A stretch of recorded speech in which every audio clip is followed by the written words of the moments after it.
Hamas کے Al-Qassam brigade کے جنگجو نے اسرائیل کو گھٹنے ٹیکنے پر مجبور کر دیا۔ القسام بریگیڈ کے جنگجو اور فلسطینی مزاحمت کار دھماکہ خیز آلات سے اسرائیلی ٹینکوں کو نشانہ بنانے لگے۔ مغربی کنارے میں القسام کے تازہ حملوں کے دوران کئی اسرائیلی ٹینک تباہ ہو گئے۔ عرب میڈیا کی رپورٹ کے مطابق اسرائیلی فوج نے غزہ میں اپنے مزید 3 فوجیوں کی ہلاکت کا اعتراف کر لیا۔ غزہ میں زمینی کارروائی میں حماس کے جنگجوؤں کے ہاتھوں اب تک ہلاک اسرائیلی فوجیوں کی تعداد 218 ہو گئی، جبکہ سینکڑوں اسرائیلی فوجی زخمی ہیں، جن میں درجنوں اسرائیلی فوجیوں کے معذور ہونے کی اطلاعات ہیں۔ ایک جانب حماس تو دوسری جانب حزب اللہ کے بھی اسرائیل پر تابڑ توڑ حملے جاری ہیں۔ حزب اللہ کے شمالی اسرائیل میں اہداف پر 4 حملے۔ حزب اللہ کے حملے میں کئی اسرائیلی فوجی ہلاک اور زخمی ہو گئے۔ اسرائیل کو بھاری مالی نقصان بھی اٹھانا پڑا۔ اپنے فوجیوں کی ہلاکتوں کے بعد نہتے فلسطینیوں کے خون کی پیاسی اسرائیلی افواج کے غزہ کے رہائشی علاقوں اور اسپتالوں پر وحشیانہ حملوں کا سلسلہ جاری ہے۔ الامل اسپتال پر فائرنگ اور گولہ باری سے ایک خاتون سمیت متعدد فلسطینی شہید ہو گئے، جبکہ کل سے اب تک صہیونی حملوں میں مزید 114 سے زائد فلسطینی شہید ہو چکے ہیں۔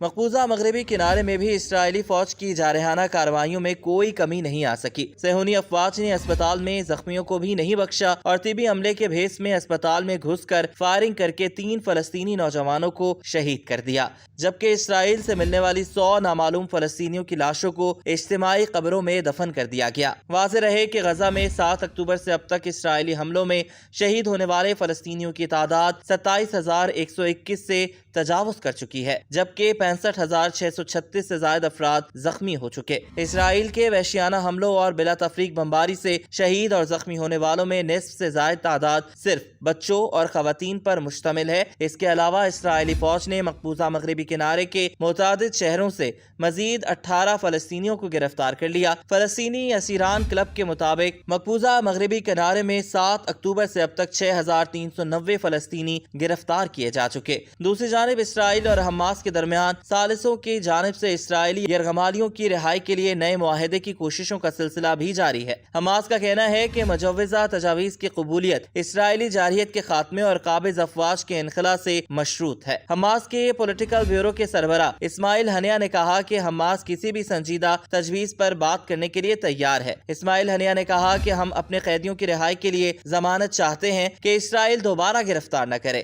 اسماعیل ہنیہ نے کہا ہے کہ دنیا کو مغربی کنارے میں فلسطینیوں سے بدسلوکی، قتل عام اور جنگی جرائم روکنے کے لیے اسرائیل پر دباؤ ڈالنا چاہیے۔ ادھر جنگی جنون میں مبتلا اسرائیلی وزیر اعظم نے اپنی ہٹ دھرمی برقرار رکھتے ہوئے کہا ہے کہ تمام مقاصد حاصل ہونے تک جنگ ختم نہیں ہوگی۔ اسرائیلی وزیر اعظم نیتن یاہو کا کہنا ہے کہ اسرائیل غزہ پٹی سے اپنی فوج نہیں نکالے گا۔ نیتن یاہو کا کہنا ہے کہ اسرائیل ہزاروں فلسطینی قیدیوں کو رہا نہیں کرے گا۔ حماس کا خاتمہ، یرغمالیوں کی واپسی اور غزہ سے دوبارہ خطرہ نہ ہونا ہمارے مقاصد ہے۔